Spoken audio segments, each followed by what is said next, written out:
Hello guys, welcome to my vlog. So ang vlog na ko karon kay about sa i-order na ko sa Lazada na HP printer. Kuan. Instead of 19 siya niabot siya 15. Fast delivery jud siya.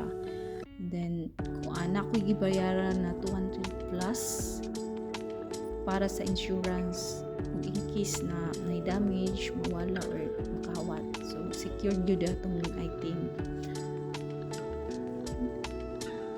So, naglisod yun sila abri guys. Nalangan yun.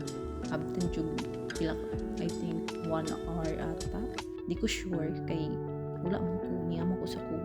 So na guys, niabot na, na-open na. So, muna siya.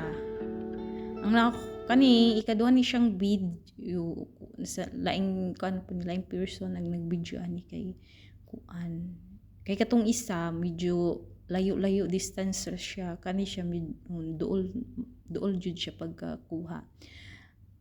Guys, na nakita jud sa video na naglisod jud sila every, pero salamat sa nag-cooperate. So na matanaw nga akong item og salamat sa nakatong ni claim sa akong item. So muna guys,